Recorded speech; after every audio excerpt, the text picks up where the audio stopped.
Hello friends, आपका स्वागत है हमारे न्यू यूट्यूब चैनल विकास इंस्पायर 91 पे।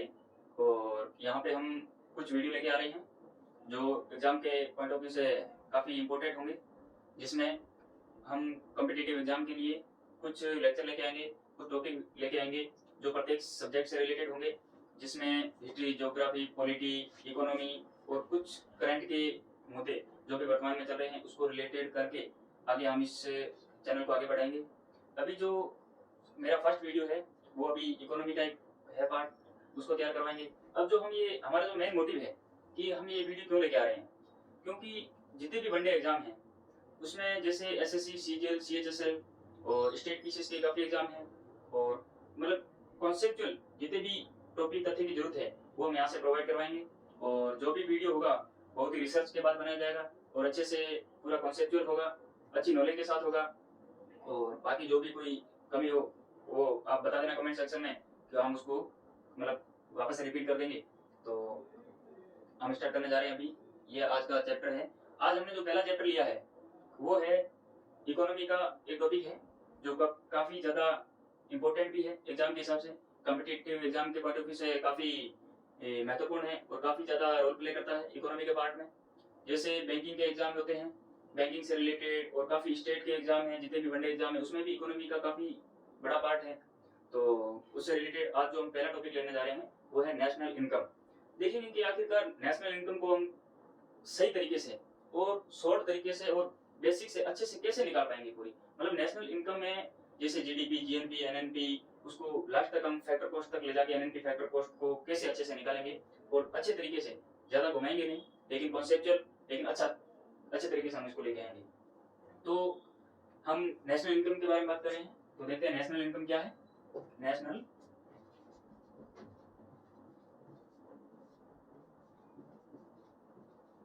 इनकम जिसे कहते हैं राष्ट्रीय आय, ये है हमारा आज का टॉपिक, जिसको हम अभी इसको देखेंगे कि किस तरीके से नेशनल इनकम निकाली जाती है। तो अब इसमें बेसिक देखें तो नेशनल इनकम राष्ट्रीय आय निकालने के लिए जैसे इसकी हिस्ट्री को देखें, दादा भाई नौरोजी से लेके, और उसके बाद में जो एनएसओ, सीएसओ और एनएसएसओ, सीएसओ वो है, उसके बाद में उसको मर्ज करके एनएसओ बनाया गया, और तो उसको हम नेक्स्ट वीडियो में देखेंगे। लेकिन अभी जो हम इसको जो इसके जो बेसिक जो कॉन्सेप्ट है उसको समझेंगे कि जीडीपी कैसे निकाली जाती है, उसके बाद में हम आगे आगे कैसे बढ़ेंगे, क्योंकि जो सबसे ज्यादा बड़ा जो यहाँ पे दिक्कत आती है वो यहीं पे आती है। तो इसको हम देखते हैं। तो राष्ट्रीय आय निकालने के लिए आपने अक्सर देखा होगा कि आपने पढ़ा भी है कि जीडीपी, जीएनपी, एनडीपी, एनएनपी, उसको और उसके बीच में दो शब्द आते हैं जो कई बार परेशान करते हैं। सबसे पहले हम उसी को समझेंगे। आपने देखा होगा कि जीडीपी, अब यहाँ पे आता है मार्केट प्राइस, एक आता है जीडीपी फैक्टर कॉस्ट। क्या होता है ये market price and factor cost? तो सबसे पहले हम इसी को सॉल्व करेंगे, इसी को सॉल्व करके आगे बढ़ेंगे। तो सबसे पहले देखते हैं इसी को, क्योंकि ये हमारे हर जगह पे आगे आएंगे, तो इसको पहले से करेंगे तो आगे का हमारा आसान हो जाएगा। तो सबसे पहले हम देखेंगे कि फैक्टर कॉस्ट, फैक्टर कॉस्ट जिसे कहते हैं हम साधन लागत, साधन लागत। और दूसरा जो है वो है मार्केट प्राइस, जिसे हम कहते हैं बाजार मूल्य। इसको देखेंगे क्या होता है। तो कोई ज्यादा हार्ड नहीं है, जितना आप सोच रहे हो उतना भी ये कठिन नहीं है, क्योंकि कई बार हम सीधे पढ़ते हैं तो हमारे लिए बड़ा मुश्किल हो जाता है कि ये फैक्टर कॉस्ट और मार्केट प्राइस आखिरकार है क्या। लेकिन आपको जब भी आप इकोनॉमी पढ़ो तो आपने आपको एक बिजनेस के हिसाब से देखना है कि हमारा कोई बिजनेस है और हम उसमें मतलब उद्यमी है, तो हम उस हिसाब से कैसे उसको रिलेट करेंगे, कैसे उसको समझेंगे। तो साधन लागत बाजार मूल्य को समझेंगे। जैसे अब साधन लागत क्या है, सबसे पहले हम इसको देखते हैं। साधन लागत, साधन लागत के लिए कोई भी बिजनेस करने के लिए, कोई भी हम जैसे व्यवसाय करते हैं, कोई बिजनेस करते हैं, तो उसके लिए क्या होता है, सबसे पहले हमें बिजनेस स्टार्ट करने के लिए, देखिए ये पूरा देश है, इसकी हम राष्ट्रीय आय निकाल रहे हैं। लेकिन हम क्या है, राष्ट्रीय आय एक एक बिजनेस को या एक एक जितनी भी दुकान है सबको मिला के पूरे देश को हम मर्ज करते हैं। लेकिन हम किसी एक बिजनेस के बारे में देखते हैं, हमारा कोई व्यवसाय है, ठीक है। तो हम जैसे कोई दुकानदार है या मेरी दुकान है, मेरा व्यवसाय है कोई भी, तो हम क्या करेंगे कि सबसे पहले कोई भी बिजनेस करने के लिए सबसे पहले हमें क्या आवश्यकता होगी, सबसे पहली जो हमारी आवश्यकता होगी वो किसी होगी, लैंड। क्या होगी, लैंड। क्योंकि हम जो भी बिजनेस स्टार्ट करें, जैसे हम कोई कोचिंग इंस्टीट्यूट खोल रहे हैं, सबसे पहले हमें लैंड की जरूरत होगी। लैंड का मतलब भूमि, भूमि की जरूरत होगी। तो हमने जैसे मान लो कि भूमि ले ली, अब हमें भूमि हमने कोई रेंट पे ली, किराए पे, तो इसको क्या देंगे, रेंट देंगे, क्या देंगे, रेंट देंगे। और उसके बाद में हम जैसे इसके बाद हमारी क्या जरूरत पड़ेगी, अब भूमि ले ली, भूमि के लिए जैसे मान लो कि हमने कोई बड़ा बिजनेस खोला है, कोई कोचिंग इंस्टीट्यूट खोला है, तो उसके लिए हमने भूमि ले ली, उसमें बिल्डिंग भी बना ली। अब हमें क्या करना पड़ेगा, उसके लिए लेबर भी, लेबर का मतलब जितने भी उसमें स्टाफ काम करने वाले वो सब लेबर में आएंगे। जैसे मैं पढ़ा रहा हूँ किसी कोचिंग में, तो मैं भी एक लेबर में आऊंगा, तो क्या होगा, लेबर, लेबर की हमें आवश्यकता होगी, जिसे कहते हैं श्रम। अब लेबर भी, लेकिन उससे पहले सबसे बड़ी चीज है वो क्या होगा, हमारे पास जब कैपिटल होगी तभी हम आगे लेबर को हम क्या देंगे, उनको मजदूरी देंगे या उनको सैलरी देंगे, और भूमि को क्या देंगे, रेंट देंगे। तो उसके लिए हमारे पास क्या होनी चाहिए, कैपिटल होनी चाहिए। क्या होनी चाहिए, कैपिटल, कैपिटल मीन्स पूंजी।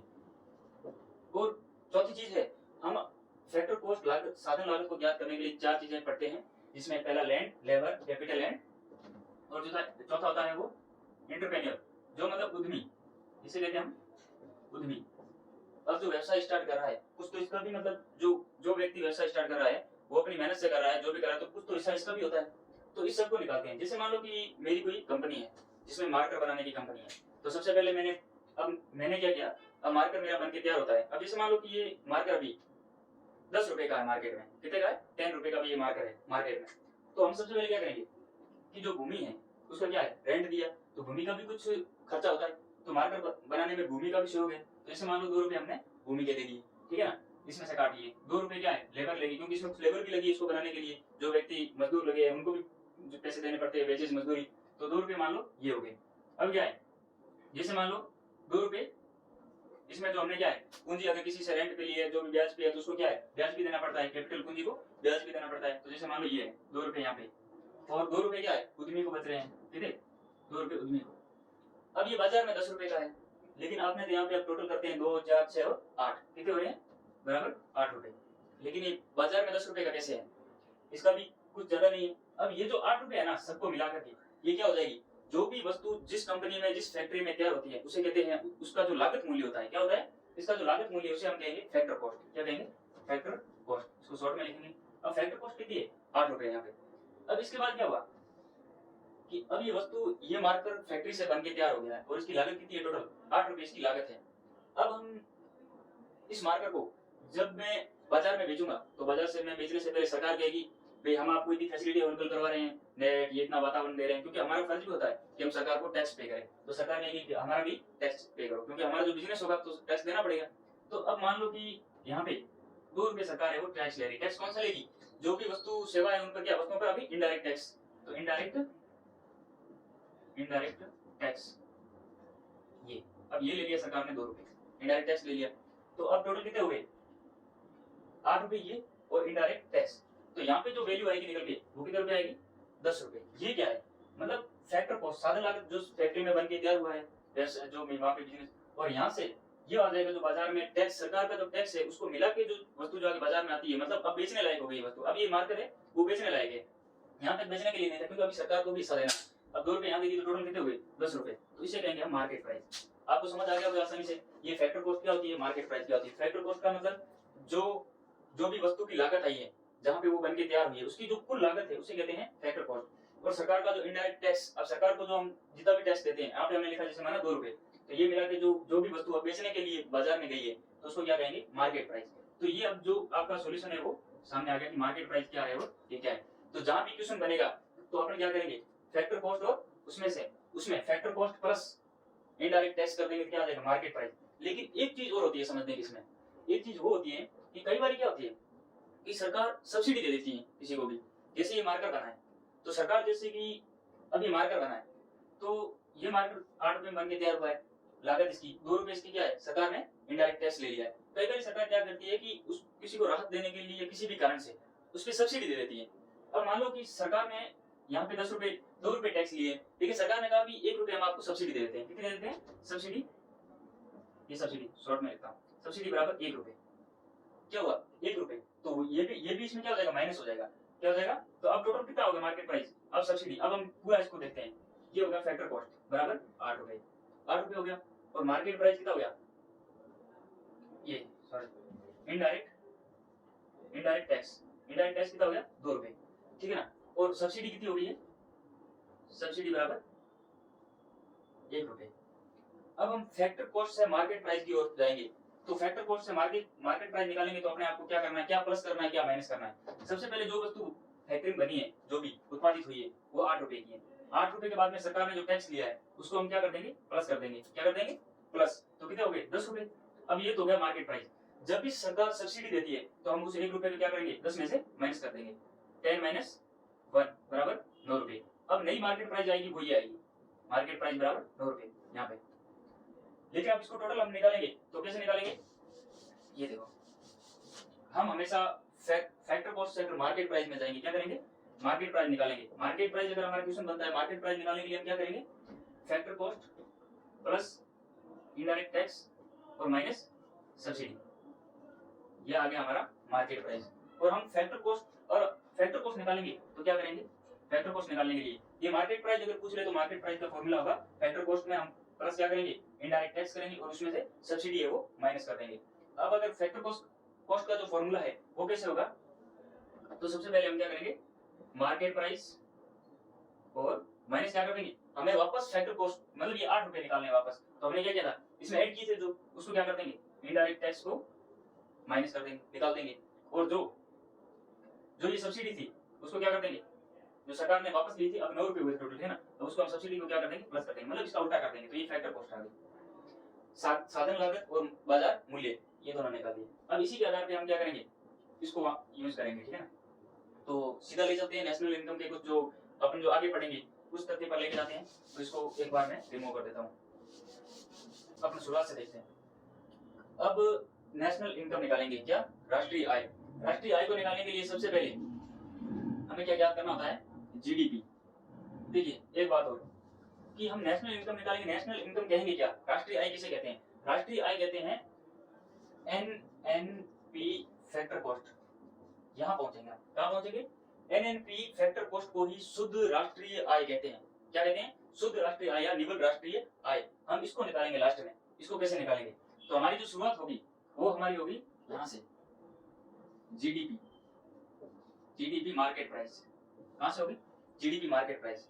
जीडीपी की फुल फॉर्म क्या होती है, सकल, इसको हम लिखेंगे ग्रोस डोमेस्टिक प्रोडक्ट, जिसके कहेंगे ग्रोस का मतलब सकल, डोमेस्टिक मींस घरेलू, और प्रोडक्ट का मतलब उत्पाद। इसकी कुछ ये अर्थ है वो समझ लेना। सकल का मतलब ग्रोस, ग्रोस का मतलब हम ऐसे भी कह सकते हैं टोटल, सकल को टोटल से भी बोल सकते हैं, मतलब कुल कितना हुआ है, ठीक है ना। और घरेलू का मतलब डोमेस्टिक, एक घरेलू सीमा के अंदर, और प्रोडक्ट का मतलब उत्पाद। ये मार्कर क्या है, प्रोडक्ट है, ये उत्पाद तैयार हुआ है। अब हम जीडीपी को निकालने के लिए क्या करेंगे, जीडीपी हम न्यूज में भी सुनते हैं जीडीपी क्या है, तो इसको निकालने के लिए हम क्या करेंगे, इसकी जैसे जीडीपी किसे कहते हैं, जीडीपी का मतलब किसी देश की भौगोलिक सीमा के भीतर होने वाले उत्पादित होने वाली वस्तुओं एंड सेवाओं का मौद्रिक मूल्य या अंतिम मूल्य ही क्या कहलाएगा, जीडीपी कहलाएगा। देखिए जीडीपी देश की वित्तीय वर्ष में, जैसे वित्तीय वर्ष में, एक वित्तीय वर्ष में और भौगोलिक सीमा के भीतर,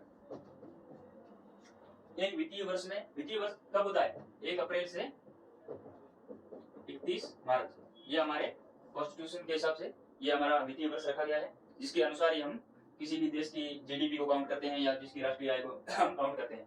भौगोलिक सीमा के भीतर, भौगोलिक सीमा को आगे दर्शाएंगे कि भौगोलिक सीमा हम किस चीज को मान सकते हैं, तो एक वित्तीय वर्ष में भौगोलिक सीमा के भीतर और सीमा के भीतर उत्पादित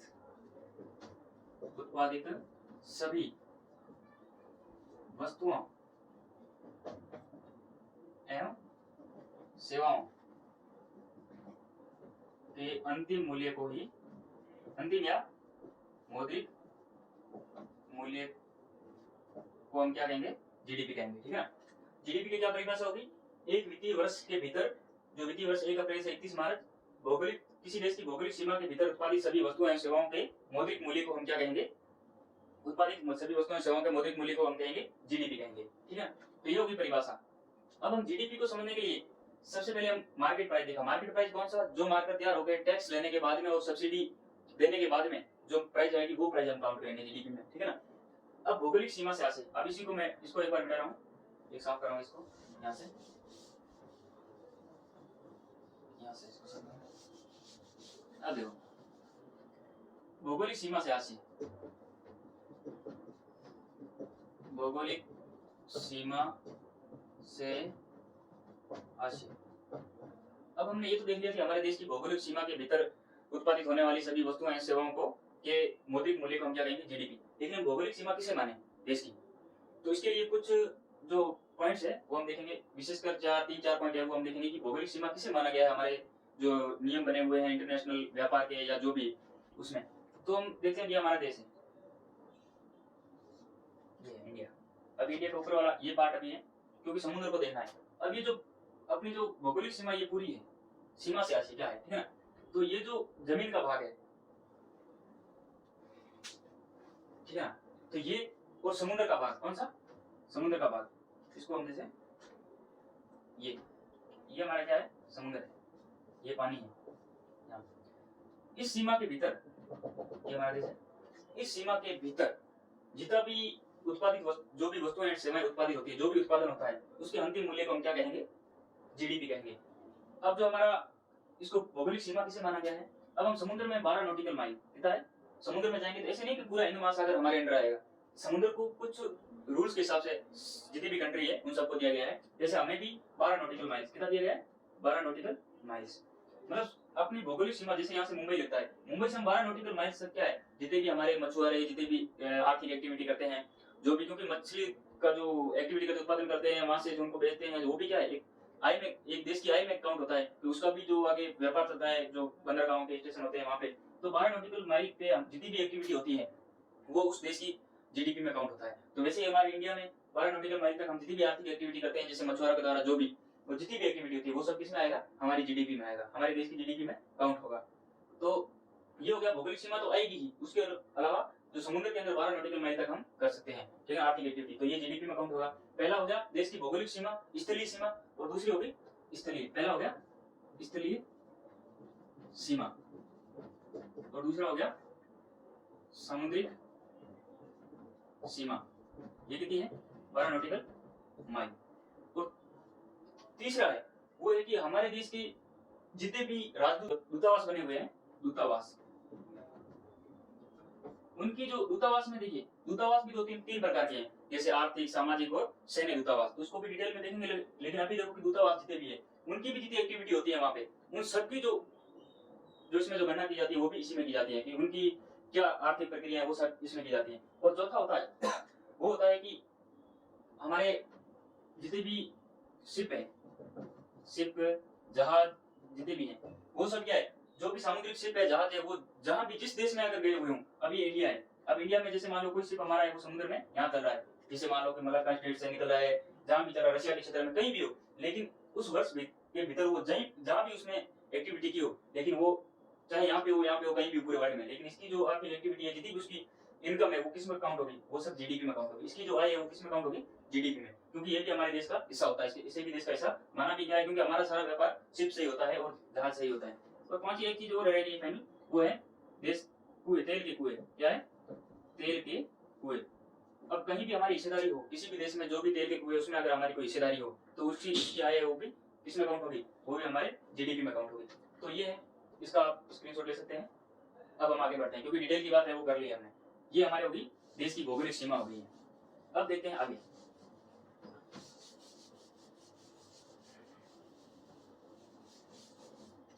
देखिए ये हमारे, ये दोबारा से बना दिया हमने, ठीक है, ये हमारा इंडिया को, क्योंकि ये हमें आगे काम आएगा।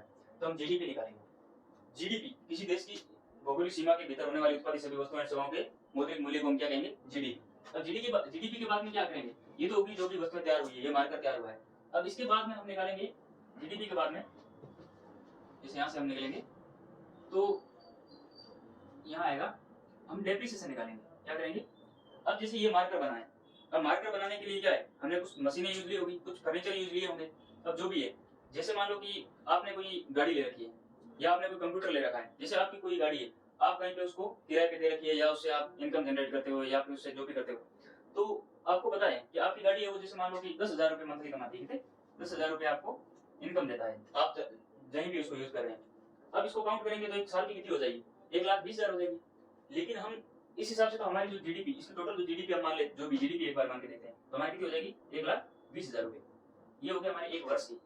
लेकिन ये खाली जीडीपी थोड़ी हो गई है। अब इससे पहले हम ये भी तो देखेंगे ना कि वर्ष भर में हमारी जो जो बाइक है, जो गाड़ी है, उसमें हमारे कुछ उसके पार्ट खराब भी हुए हैं, जैसे आपने उसकी सर्विसेज के लिए करवानी पड़ती है, जैसे उसका इंजन खराब हो जाता है, तो जो भी इसका डैमेज पार्ट हुआ है, वैसे ही किसी हमारे देश में जितने भी फर्नीचर है, जो भी चीजें हैं जिसको हम उत्पादन में काम लेते हैं, अब मार्कर बनाने के लिए जो भी फैक्ट्री रही होगी, उसमें कुछ मशीनरी होगी, तो इस मशीनरी में कुछ तो कमी आई होगी, तो उसको कहते हैं डेप्रिसिएशन। क्या कहते हैं, जिसे कहते हैं मूल्यह्रास। मूल्यह्रास। अब जैसे मार्कर को बनाने के लिए अब इसको बनाया, तो इसमें कुछ मूल्यह्रास भी हुआ होगा। मूल्यह्रास का मतलब डेप्रिसिएशन, इसमें कुछ खराबी हुई होगी, मतलब इसकी वैल्यू अब वो नहीं है। अब जो मैंने बाइक है या जो मैंने मोबाइल है, ये अब मैं मोबाइल चला रहा हूँ, वो मैं 10,000 का लेके आया हूँ, अब एक साल बाद उसकी वो तो रेट नहीं रह जाएगी, तो वो क्या है, जितना भी उसका कम हो जाएगा, जो भी उसमें खराबी आएगी उसको तैयार करवाने के लिए, या उसमें जो भी कमी होगी उसको हम क्या कहेंगे, डेप्रिसिएशन, मतलब मूल्यह्रास हुआ है। तो हम जीडीपी के बाद में क्या करेंगे, जैसे जीडीपी, अब मूल्यह्रास, अब मूल्यह्रास, इसमें से जीडीपी के अंदर से मूल्यह्रास निकाल देंगे, तो क्या हो जाएगा, ग्रोस की जगह क्या आ जाएगा, मूल्यह्रास। कोई भी वस्तु तैयार हुई है, अब जैसे मैंने मार्कर बनाई है या जो भी कंपनी है, उसमें मैंने पूरे देश की आय है 10,000 रुपए, पूरे हमारे राष्ट्र की आय कितनी है, जैसे मान लो कि टोटल जीडीपी हो रही है 10,000, ये जीडीपी है। अब जीडीपी में जितनी भी वस्तुएं तैयार हुई है, तो उनके कुछ खर्चे भी हुए, कुछ खराबी, कोई बिल्डिंग खराब हुई होगी, कुछ मशीनरी खराब हुई होगी, तो उसको क्या है, उसमें से हम मूल्यह्रास निकालेंगे। तो जीडीपी में से मूल्यह्रास निकालेंगे, क्या करेंगे, जीडीपी माइनस डेप्रिसिएशन। डेप्रिसिएशन निकालेंगे, क्या हो जाएगा, ग्रोस सब घट जाएगा, क्या हो जाएगा, ग्रोस की जगह क्या बच जाएगा, ये हो जाएगा टोटल, ये नेट क्या हो जाएगा, एनडीपी बराबर एनडीपी। अब बच गया हमारे पास जीडीपी के बाद क्या बच गया, नेट बच गया। नेट का मतलब शुद्ध, या नेट को कहेंगे शुद्ध, शुद्ध डोमेस्टिक प्रोडक्ट, शुद्ध घरेलू उत्पाद। अब ये बच गया हमारे पास, क्योंकि हमने मूल्यह्रास को इसमें से निकाल दिया है, तो हमारे पास क्या बच गया, एनडीपी बच गया। अब एनडीपी एक वर्ड और आता है, इसको हम ऐसे लिखेंगे, मूल्यह्रास में से इसको निकालेंगे तो ये आ जाएगा एनडीपी, नेट डोमेस्टिक प्रोडक्ट। एक शब्द और आता है, वो यहीं से आता है। जैसे मान लो कई बार एक हो जाता है कि जीएनपी शब्द, वैसे इसकी मतलब इसको भी आता है, इसको भी अपने क्या गणना करेंगे, जीएनपी क्या होता है। अब जीएनपी को हम आगे डायरेक्ट समझेंगे क्या होता है, इसके बाद में हम जीएनपी आएगी। जिसमें से मूल्यह्रास नहीं निकालेंगे ना, तो क्या हो जाएगा, ये जी शब्द हटा है, क्योंकि हमने मूल्यह्रास निकाला तो जी हट गया, ग्रोस से क्या हो जाएगा, जब भी हम मूल्यह्रास को माइनस करेंगे किसी में से डेप्रिसिएशन को, तो ग्रोस बनाम क्या हो जाएगा, नेट हो जाएगा, निवल हो जाएगा, ग्रोस बनाम निवल हो जाएगा। निवल करने के लिए हमें डेप्रिसिएशन को निकालना पड़ेगा। अभी इसमें ग्रोस है, मतलब इसमें से क्या है, डेप्रिसिएशन नहीं निकाला है, बाकी सब इसमें से माइनस कर दिया, लेकिन डेप्रिसिएशन नहीं निकाला है। अभी इसको हम मिलाएंगे कहां पे, अब एनडीपी आ गया, ये क्या आ गया, मार्केट प्राइस, ये भी मार्केट प्राइस, ये भी मार्केट प्राइस। अभी मार्केट प्राइस को निकालेंगे, और हमें क्या, फैक्टर कॉस्ट निकालना है, एनएनपी, ये निकालना है। तो एनडीपी, अब एनडीपी क्या है, नेट डोमेस्टिक प्रोडक्ट। अब इसमें से आगे हम आगे करेंगे, तो अभी भी हमारा क्या है, खाली हमने डेप्रिसिएशन निकाल दिया, सारी जितने भी हमने देश की जो मौद्रिक मूल्य है, जो भी उत्पादन हुआ है, उसको हमने जीडीपी कहा। उसके बाद हमने ये देखा कि इसमें डेप्रिसिएशन कितना है, वो निकाला है। तो डेप्रिसिएशन निकालने के बाद में हमने देखा कि हमारी एनडीपी है। लेकिन अभी और भी कुछ है, जिससे मतलब क्या है कि पूरे देश की शुद्ध आय नहीं निकली अभी तक हमने डेप्रिसिएशन निकाला है। तो शुद्ध आय को निकालने के लिए हम क्या करेंगे, अभी आगे और बढ़ेंगे, यहाँ तक बढ़ने के लिए। तो इसके बाद में हम निकालेंगे कि देखिए कि अब क्या होता है, ये तो हमने काउंट किया था, जीडीपी में क्या काउंट किया था कि हमारे देश की सीमा के भीतर जितने भी उत्पादित वस्तुएं एंड सेवाओं का जो अंतिम मूल्य है, वो क्या कहलाएगा, जीडीपी। लेकिन ऐसा जरूर थोड़ी है सब हमारा ही है, क्या है, जो भी देश की सीमा के भीतर काम कर रहे हैं वो सब हमारा है, ऐसे थोड़ी होगा। ये हमने जो भी सामुद्रिक सीमा भी बताई 12 नॉटिकल माइल, ठीक है ना, तो ये ऐसा थोड़ी है। ऐसा भी हो सकता है कि यहाँ पे कोई चाइना की कंपनी है, वो यहाँ पे प्रोडक्शन कर रही है और यहीं पे अपना बेच रही है माल सामान जो भी है। ऐसा भी हो सकता है ये चाइना अपने देश की सीमा के भीतर, और यहाँ पे यूएसए की कंपनी है भी, तो ऐसा भी है। तो क्या ये भी हमारे देश की राष्ट्रीय आय में काउंट किया जाएगा, नहीं, तो ये नहीं किया जाएगा। तो इसके लिए हम क्या करेंगे, और ऐसा भी है कि हमारे देश के कई लोग हैं वो विदेशों में जाकर काम कर रहे हैं, जैसे यहाँ पे चाइना में कर रहे हैं कोई कार्य, कोई यहाँ पे यूएसए में जाके कर रहे हैं, कोई यूएई में जाके कर रहे हैं, तो इसको भी मतलब वहां से भी हमारी इनकम आती है। तो हमने भी क्या काउंट किया, खाली हमारे देश की सीमा के भीतर है, उसे जीडीपी कहते हैं। लेकिन राष्ट्रीय आय कैसे निकालेंगे कि हमारे घर की शुद्ध आय क्या है, हमारे देश की शुद्ध आय क्या है, किसे कहेंगे हम। तो इसको निकालने के लिए हम क्या करेंगे कि अब इसको भी कुछ शुद्ध कर देंगे, इसमें से जो है छांट देंगे। तो हम क्या करेंगे कि हमारे देश के भीतर जितनी भी कंपनियां हैं, ये सारी जितनी भी जो प्रोडक्शन कर रही है, उन सबको बाहर निकाल देंगे, क्योंकि हमारे देश की है ही नहीं आय। तो हम इसको क्या करेंगे, इसमें से हम घटा देंगे। हमने डेप्रिसिएशन पहले ले लिया है, चाहे बाद में ले लेंगे, लेकिन यहाँ पे हमने डेप्रिसिएशन को पहले माइनस कर दिया है। अब हम क्या करेंगे कि ये जितने भी है विदेशी आए हैं इसको हम क्या कर देंगे, वापस भेज देंगे, और जो बाहर से जो हमारे देश में आने वाली इसको काउंट करेंगे। हमने पहले इसमें काउंट ही नहीं किया तो इसको हम काउंट करेंगे। तो इसमें जैसे ये नेट, एक मिनट, इसमें net factor income from abroad, NFIFA, ये इसे कहेंगे। जो मतलब नेट, यहाँ पे हम क्या करेंगे प्लस, इसमें प्लस क्या करेंगे, NDP के बाद में हम प्लस करेंगे NFIFA, net factor income from abroad. Abroad का मतलब विदेश, विदेशों से जितनी भी हमारी को शुद्ध आय प्राप्त हो रही है उसको क्या करेंगे, काउंट करेंगे। हम क्या करेंगे, काउंट, और इसको क्या कर देंगे, वापस बाहर कर देंगे। तो इसको बाहर करने के लिए क्या करेंगे, जितने भी आगत और निर्गत, क्या है आगत, आगत माइनस निर्गत, हमेशा ही हम सरप्लस में रहे हैं क्योंकि हम ज्यादातर सरप्लस में रहते हैं। और अगर ये आगत कम हो और निर्गत क्या हो, ज्यादा हो, तो हमारा क्या होगा इसमें, इसको माइनस करेंगे। लेकिन अब इसको हम क्या कर देंगे, इसको आगत माइनस निर्गत करके उसके बाद में क्या आएगा, ये आएगा net factor income from abroad. इसमें से माइनस करके हमारी जो आगत है उसमें से माइनस कर देंगे निर्गत, जितने भी हमने विदेशों वाले लेके गए हैं उसको माइनस करेंगे, क्या आ जाएगा, ये आ जाएगा। तो इसको हमने प्लस कर दिया इसमें, मतलब जीडीपी जो मार्केट प्राइस है उसमें से हमने क्या किया है, डेप्रिसिएशन निकाला है। डेप्रिसिएशन का मतलब मूल्यह्रास, उसको निकालेंगे तो आ जाएगा हमारा एनडीपी, ठीक है ना। एनडीपी आ जाएगा मार्केट प्राइस। अब एनडीपी आ जाएगा नेट डोमेस्टिक प्रोडक्ट। अब इसमें से हम क्या करेंगे, इसमें प्लस कर देंगे जितनी भी शुद्ध आय है जो हमारी विदेशों से प्राप्त हो रही है, मतलब आगत माइनस निर्गत करने के बाद में जो शुद्ध आय प्राप्त होती है उसे हम कहेंगे, उसको प्लस करेंगे। तो हमारे पास क्या आ जाएगा, अभी डोमेस्टिक शब्द हट जाएगा, क्यों, क्योंकि हमने जो हमारी पहले घरेलू सीमा के भीतर किया था, लेकिन अब तो हमने विदेशों से भी मंगवा ली है, और घरेलू सीमा में जो कुछ थी विदेशों की वो हमने वापस भेज दी है। तो इसके बाद हमारे पास क्या बच जाएगा, अब डी की जगह क्या लग जाएगा, एन लग जाएगा, नेट नेशनल प्रोडक्ट। और अभी भी क्या है, मार्केट प्राइस। हम यहाँ तक पहुंच गए हैं, यहाँ तक, यहाँ तक net national product market price, मतलब निवल राष्ट्रीय प्रोडक्ट मार्केट प्राइस, यहाँ तक पहुंचे हैं। अब यहाँ से हो गया। अब एक शब्द है यहाँ पे जीएनपी पहले, क्योंकि इसमें मूल्यह्रास नहीं घटाया था, तो यहाँ से हम इसमें से डेप्रिसिएशन कर देंगे तो क्या आ जाएगा, ये भी आ जाएगा एनएनपी मार्केट प्राइस। ये सेम ही, चाहे आप ऐसे काउंट कर लो इसको। सबसे पहले जीडीपी मार्केट प्राइस, उसमें से हम क्या करेंगे, जीएनपी डायरेक्ट निकाल देंगे। कैसे निकालेंगे जीएनपी, इसमें ये करेंगे प्लस क्या कर देंगे, net factor income from abroad, ये प्लस करेंगे, क्या आ जाएगा, जीएनपी आ जाएगा। क्या आ जाएगा, जीएनपी, ग्रोस नेशनल प्रोडक्ट। अभी ग्रोस क्यों है, क्योंकि हमने अभी डेप्रिसिएशन नहीं निकाला है। अब ऐसे भी काउंट कर सकते हो राष्ट्रीय आय को, और ऐसे भी निकाल सकते हो। दो रास्ते आपके पास, जो आपको अच्छा लगे, क्योंकि जीएनपी शब्द भी एग्जाम में पूछा जाता है, तो हमको इसी हिसाब से भी समझना पड़ेगा और इसी हिसाब से भी समझना पड़ेगा। अब हमने ये तो देख लिया कि मार्केट प्राइस आ गई हमारे। अब हमें क्या निकालना है, हमें तो जाना है यहाँ पे एनएनपी फैक्टर कॉस्ट। अब एनएनपी तो आ गई हमारे पास, लेकिन आई क्या है, मार्केट प्राइस। हमें क्या निकालनी है, फैक्टर कॉस्ट। फैक्टर कॉस्ट को निकालने के लिए हमने वही बताया था कि जब हम मार्केट प्राइस फैक्टर कॉस्ट में हम क्या मिक्स करेंगे, factor cost plus indirect tax और माइनस सब्सिडी करेंगे, क्या आ जाएगा, बराबर आ जाएगा मार्केट प्राइस आ जाएगा। और हमने फैक्टर कॉस्ट निकालने के लिए क्या करेंगे, हम उसी हिसाब से, अगर फैक्टर कॉस्ट हमें निकालना है तो हम क्या करेंगे, market price minus indirect tax plus subsidy बराबर फैक्टर कॉस्ट। ये इसका फॉर्मूला है, मैंने शुरुआत में बताया था आपको, तो वही यहाँ पे फॉर्मूला लगाएंगे। अब हमें ये एनएनपी तो निकला हुआ है, लेकिन हमें मार्केट प्राइस से कहाँ ले जाना है, फैक्टर कॉस्ट पे। तो इसमें क्या करेंगे, इसको निकालने के लिए हमें अंतिम निकालना है एनएनपी फैक्टर कॉस्ट। यही हमारी शुद्ध क्या है, शुद्ध राष्ट्रीय आय, शुद्ध राष्ट्रीय आय जिसे कहेंगे नेशनल इनकम। अब इसको निकालते हैं जैसे, अब इसको निकालने के लिए क्या करेंगे कि एनएनपी मार्केट प्राइस, हम एक बार निकालेंगे मार्केट प्राइस को खाली, एनएनपी मार्केट प्राइस। इसमें से हम क्या करेंगे कि हमने क्या किया था, मार्केट प्राइस से हम कहा जा रहे हैं फैक्टर कॉस्ट की ओर, तो हम क्या करेंगे, माइनस इनडायरेक्ट टैक्स और प्लस सब्सिडी बराबर क्या आ जाएगा, एनएनपी फैक्टर कॉस्ट आ जाएगा। ये हमने फैक्टर कॉस्ट निकाला था, ये फॉर्मूला यहाँ पे लगाना है। क्या करना है, मार्केट प्राइस को निकालने के लिए क्या करेंगे, इनडायरेक्ट टैक्स को क्या करेंगे, जो इसमें मार्केट में काउंट हुए थे रुपए, 2 रुपए, उसको हम क्या करेंगे, वापस से निकाल देंगे, और जो सब्सिडी थी उसको वापस से प्लस कर देंगे। तो ये क्या आ जाएगा, ये आ जाएगा फैक्टर कॉस्ट, ये net national product factor cost. तो ये आ गई हमारी शुद्ध राष्ट्रीय आय, शुद्ध राष्ट्रीय आय, और इसी को हम कहेंगे नेशनल इनकम।